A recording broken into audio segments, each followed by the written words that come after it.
Doctor ইউনূসের সাথে Elon মাস্কের খুব ভালো ফোন আলাপ হয়েছে, একেবারে জবরদস্ত ফোন আলাপ হয়েছে, কিন্তু হয়েছে এটা কি, এটা কিন্তু কোনো মিডিয়া প্রচার করতেছে না। কেন করতেছে না? কারণ হাটে হাড়ি ভেঙে যাবে।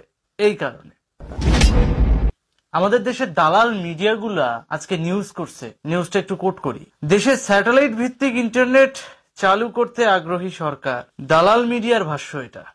কিন্তু শিরোনামটা হওয়া উচিত ছিল দেশের স্যাটেলাইট ভিত্তিক ইন্টারনেট চালু করতে আগ্রহী ইলন মাস্ক।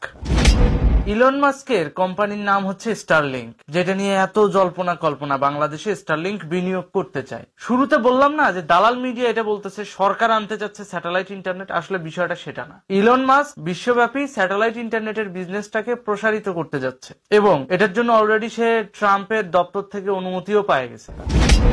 তো বিশ্বব্যাপী যেহেতু সে ব্যবসা করবে, বিশ্বব্যাপী ব্যবসা করতে হলে অবশ্যই তাকে বাংলাদেশের মতো যত দেশ আছে প্রত্যেকটা দেশের লিডারদের সাথে মিট করতে হবে এবং তিনি সেটাই করতেছেন। আর ওইটাই আমার দেশের দালাল মিডিয়া ফলাও করে প্রচার করতেছে, ইলন মাস্কের সাথে ডক্টর ইউনূসের ফোন আলাপ।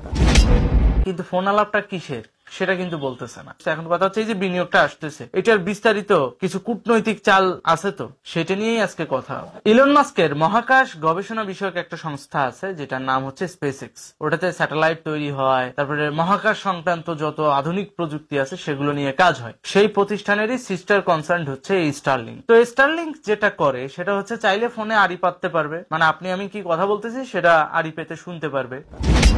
তো এই স্টারলিংক প্রতিষ্ঠানটা কি করবে, স্যাটেলাইটের মাধ্যমে বাংলাদেশের প্রত্যেকটা জনগণকে স্যাটেলাইট ইন্টারনেটের সুবিধা দিবে। এখন আমরা যে ইন্টারনেট ব্যবহার করি এটা তো তরঙ্গ নির্ভর ইন্টারনেট, আরেকটা হচ্ছে ব্রডব্যান্ড ইন্টারনেট কানেকশন যেটা তারের মাধ্যমে আসে। তো স্যাটেলাইট ইন্টারনেট হলে সুবিধা কি, আপনি বাংলাদেশের যে কোনো প্রান্ত থেকেই সেটা অ্যাক্সেস করতে পারবেন। একই সাথে যেই কোম্পানি আপনাকে এই সার্ভিসটা প্রোভাইড করবে সেও আপনার উপর নজরদারি করতে পারবে।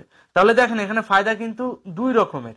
এক, বাংলাদেশের উপর তথ্যগত নজরদারি, দ্বিতীয়ত চীনা পরাশক্তিকে বাণিজ্যিকভাবে ট্যাকেল দেওয়া। আর এই দুইটা বাস্তবায়ন হলে বাংলাদেশে কি হবে, আমেরিকার এজেন্ডা বাস্তবায়ন হবে। মানে মোট কথা হচ্ছে আমেরিকার প্রভাব বাংলাদেশে বাড়বে।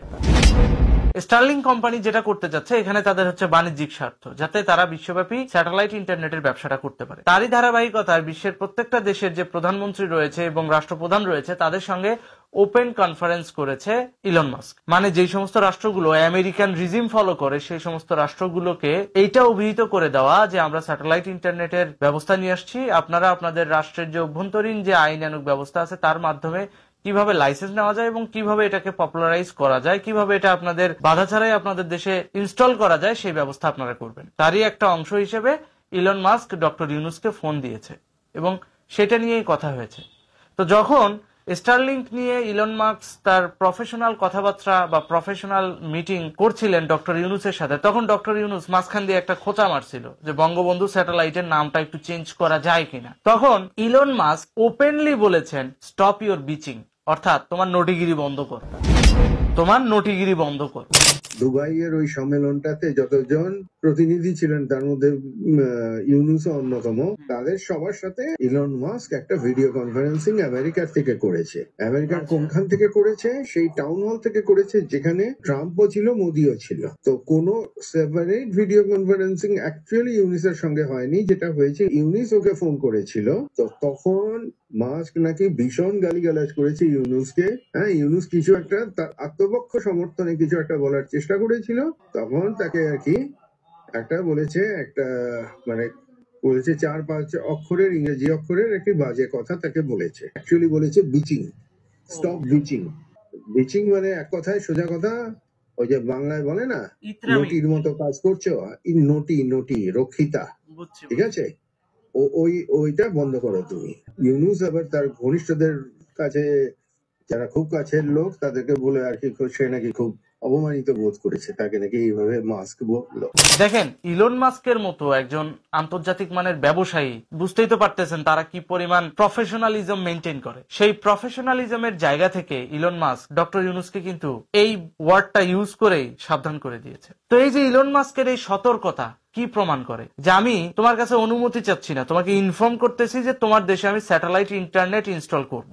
আর এখানে আমেরিকার ফায়দা কি, যেহেতু তিনি আমেরিকার একটা রাষ্ট্রীয় দায়িত্বে আছেন, তিনি একদিন আগেই প্রেসিডেন্ট ট্রাম্পকে বুঝিয়েছিলেন এখানে আমেরিকার ফায়দা হবে দুটো। সেটা হচ্ছে দক্ষিণ এশিয়ায় আমেরিকার ঘাঁটিটাকে মজবুত করা, নজরদারিটাও বাড়ানো যাবে এই স্যাটেলাইট ইন্টারনেটের মাধ্যমে, চাইলে ফোনে আড়ি পাতা যাবে, চাইলে আপনার আমার কনভারসেশন গুলো তারা শুনতে পাবে। দ্বিতীয়ত খুব সহজে তথ্য প্রাপ্তি হবে। তো এটা কিন্তু বাংলাদেশের প্রাইভেসি সম্পর্কিত একটা রিস্ক পয়েন্টও বলা যেতে পারে, যে আমাদের ব্যক্তিগত তথ্যগুলোও কিন্তু তখন চলে যাবে মার্কিন দপ্তরে। এই জিনিসটা আমার দেশের দালাল মিডিয়ারা কখনো প্রচার করবে না, করেও না। তারা ডিরেক্টলি কি বলে, বাংলাদেশে স্যাটেলাইট ইন্টারনেট আনতে আগ্রহী সরকার, মানে ইউনূস সরকার বাংলাদেশে স্যাটেলাইট ইন্টারনেট আনতে আগ্রহী, এতে আমাদের দেশের দালাল মিডিয়াগুলো খুব খুশি। এখন ভাই আমার প্রশ্ন হচ্ছে, ইউনূস গভর্নমেন্টকে কি কোশ্চেন করতে পারছিলেন যে এখানে বাংলাদেশের রিস্ক কি আর লাভ কি? এই স্যাটেলাইট ইন্টারনেট আনলে বাংলাদেশের লাভ কি আর বাংলাদেশের ক্ষতি কি জিজ্ঞাসা করতে পারছিলেন? পারেন নাই, কারণ ওই জিজ্ঞাসা করার মতো মেরুদণ্ড এখন বাংলাদেশের গণমাধ্যমে নাই যে জিজ্ঞাসা করবে, কারণ জবাবদিহিতা নাই বাংলাদেশে। এখানে এখন আমেরিকান রিজিম যা চাইবে তাই হবে। এখন দেখেন, যদি কোনো কারণে এই স্যাটেলাইট ইন্টারনেট পরিষেবায় ডক্টর ইউনূস না করে, রাজি না হয়, তাহলে ডক্টর ইউনূসের সঙ্গে আমেরিকার সম্পর্ক ভালো থাকে না। আবার যদি ডক্টর ইউনূস রাজিও হয়, তখন বাংলাদেশের প্রাইভেসি হুমকির মুখে পড়ে। একসাথে দুইটা। আবার যদি ডক্টর ইউনূস সরাসরি নাকচ করে দেয় বাংলাদেশের প্রাইভেসির কথা চিন্তা করে, তাহলে আমেরিকার সাথে তার যে স্নায়ু দ্বন্দ্ব এটা আরো বাড়বে। কারণ ডক্টর ইউনূস তো ফলো করে আমেরিকার বাইডেন সরকারের সাঙ্গপাঙ্গদের। তারা তো চায় বাংলাদেশে মিলিটারি বেস বানানোর জন্য, আর সেটা আমাদের দেশের সেনাবাহিনীও সমর্থন করে বলেই এখনো পর্যন্ত ডক্টর ইউনূস টিকে আছে। তো যেখানে মিলিটারি বেস বানানোর কথা, সেখানে চলে আসতেছে কারা? ব্যবসায়ীরা, যে আমি আপনার দেশে বিনিয়োগ করব। তথ্য সংক্রান্ত যে বিষয়গুলো, স্যাটেলাইট সংক্রান্ত যে বিষয়গুলো, সেগুলো নিয়ে তারা বিনিয়োগ করতে আগ্রহী। তো এক গ্রুপ হচ্ছে যুদ্ধবাজ, আরেক গ্রুপ হলো ব্যবসায়ী। এখন যদি আমেরিকান রিজিম ঠিক রাখতে যায়, তাহলে অবশ্যই ইলন মাস্ককে সহযোগিতা করতে হবে, আদারওয়াইজ তার কোনো অপশন নাই। আর যদি কোনো কারণে সহযোগিতা নাও করে, তখন বাংলাদেশে শেখ হাসিনাকে ইনস্টল করার জন্য আমেরিকা তখন নরেন্দ্র মোদীর মাধ্যমে গুটিবাজি করবে। এখন বর্তমানে ডক্টর ইউনূস কিন্তু দুই দিক দিয়ে এই জন্য চিপায় আছে। যে দিক দিয়েই যাক না কেন, ডক্টর ইউনূসের গদি আর বাঁচতেছে না। তো রাজি না হয়েও উপায় নাই, রাজি হয়েও উপায় নাই, তার থেকে শান্তির পথটাই বেছে নিবে। সেটাই নিছে যে ঠিক আছে, ইলন মাস্ক যেহেতু বাংলাদেশে বিনিয়োগ করতে চায়, আমরা বিনিয়োগ করতে দিব। কারণ সে নিজেও জানে তার এই প্রধান উপদেষ্টা পদটা অবৈধ। আজ হোক কাল হোক তাকে বাংলাদেশ ছেড়ে যেতেই হবে, তখন তো শেল্টার নিতে হবে কোথাও না কোথাও। তো সেই জন্য তো সাম্রাজ্যবাদী গোষ্ঠীর সাথে মিনিমাম যে সম্পর্কটা, সেটা তো ঠিক রাখতে হবে। তিনি সেটাই ঠিক রাখার চেষ্টা করতেছেন। আর সেটাই আমার দেশের দালাল মিডিয়ারা আজকে সারাদিন প্রচার করলো, যে ডক্টর ইউনূসের সাথে ইলন মাস্কের ফোনালাপ, ডক্টর ইউনূসের সাথে ইলন মাস্ক কথা বলছেন। হাই হাই, উদ্ধার হয়ে গেছে দেশটা, বাংলাদেশ উদ্ধার হয়ে গেছে। বাংলাদেশের যে প্রাইভেসি নিয়ে টান পড়তেছে, সেদিকে খেয়াল আছে? সেদিকে কোনো খেয়াল নাই। নিজস্বতা বলে যে কিছু আছে, সেটাও নাই। আমরা হয়ে গেছি, ওই যে গত ভিডিও বলেছিলাম, যে আমরা হয়ে গেছি গরিবের বউ, সবার ভাবি, অভিভাবক তারায়া। এখন আমরা নিজেরাই এমন একটা পরিস্থিতিতে পড়ে গেছি, বাধ্য হয়েও ওই কাঁটাওয়ালা মাছ খাইতে হবে, খাইলেও বিপদ, না খাইলেও বিপদ, এরকম একটা অবস্থা। কিন্তু যদি জুলাই মাসে আপনারা এই ঝামেলাটা না করতেন, তাহলে বাংলাদেশের উপর এটা চাপিয়ে দিতে পারতো সাম্রাজ্যবাদী গোষ্ঠী। আমি এখানে নেগেটিভলি কিছু বলতেছি না। এখানে একটা জিনিস কি, তথ্য তো নিবে, সাথে আপনার আমার প্রাইভেসিটাও নিয়ে নিচ্ছে। বাংলাদেশে স্যাটেলাইট ইন্টারনেট যেটা চালু করা হবে, সেটার দ্বারা তো আপনার আমার ফোনই অনায়াসে ট্র্যাপ করতে পারবে আমেরিকা থেকে। তো যেটা আগে সরকার করতো লোকালি, সেটা এখন ইন্টারন্যাশনালি হবে। তখন গেমটা আরো বড় হবে, পলিটিক্স এর পরিধি আরো বাড়বে। এই তো, এর বাইরে তো কিছু না। কিন্তু দিন শেষে আমার দেশের প্রাইভেসি বলে কিছু থাকলো না, এটাই হচ্ছে বাস্তবতা। মোট কথা হচ্ছে, আপনার কাছে সবই আছে আধুনিক সুযোগ সুবিধা, কিন্তু আপনার কাছে পর্দা বা হিজাব বলে কিছু নাই। আপনাকে তথ্যগতভাবে ল্যাংটা করা হবে, সেটাই হচ্ছে। প্রাইভেসি বলে কিছু থাকতেছে না। তো যাই হোক, এটা নিয়ে যে লাল যোদ্ধারা এত লাফালাফি করলেন, তাদের উদ্দেশ্যে একটা কথাই বলি, আপনাদের পাতা ফাঁদে আপনারাই ধীরে ধীরে পড়তে যাচ্ছেন। ডক্টর ইউনূস এমন চিপায় এখন বাধ্য হয়েছে ইলন মাস্কের এই অফারটা অ্যাকসেপ্ট করতে। তো এখানে ইলন মাস্কেরও কূটনৈতিক স্বার্থ আছে, কারণ এখানে ইন্ডিয়ার একটা স্বার্থ আছে না।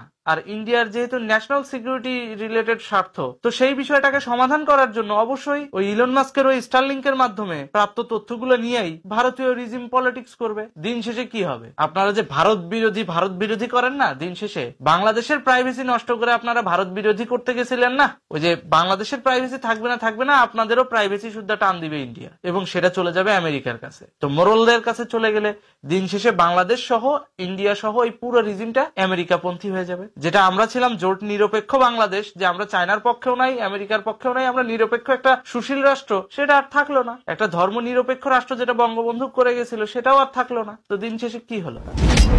এই যে স্টারলিংকের বিনিয়োগের মাধ্যমে বাংলাদেশে দিন শেষে তথ্যগত স্বাধীনতাটা উন্মোচিত হইল বিশ্বব্যাপী। মানে আগে যেরকম আমাদের তথ্য আমাদের কাছেই থাকতো, এখন পুরো বিশ্ব জানবে আমাদের কথা। তো এটা আমাদের জন্য এক হিসেবে ভালো হয়েছে যে আপনারা যে কথায় কথায় মব জাস্টিস, আয়না ঘরে যে যাদেরকে রাজসাক্ষী বানাইছেন, জেএমবি সদস্য এদের ব্যাপারেও তথ্য তখন চলে যাবে আমেরিকার কাছে।